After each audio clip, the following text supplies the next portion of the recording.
di ko maamin pag magkausap kami, na kapag nagchat siya sa'kin, abot langit ang ngiti. Kapag siya ay nandiyan dyan, ang mundo ko gumagaan. Who cares? Walang kami pero wala ding aminan. Happy kami kahit wala namang kami. Kahit puro siya mixed signals ay wala akong pake.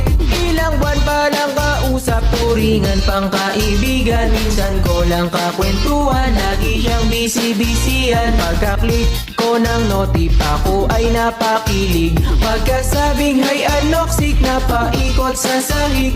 Lagi ko iniiwasan pag nagtatanong siya minsan, pero di ko aaminin, akin tong pipigilan. Bakit di ko maamin crush kita?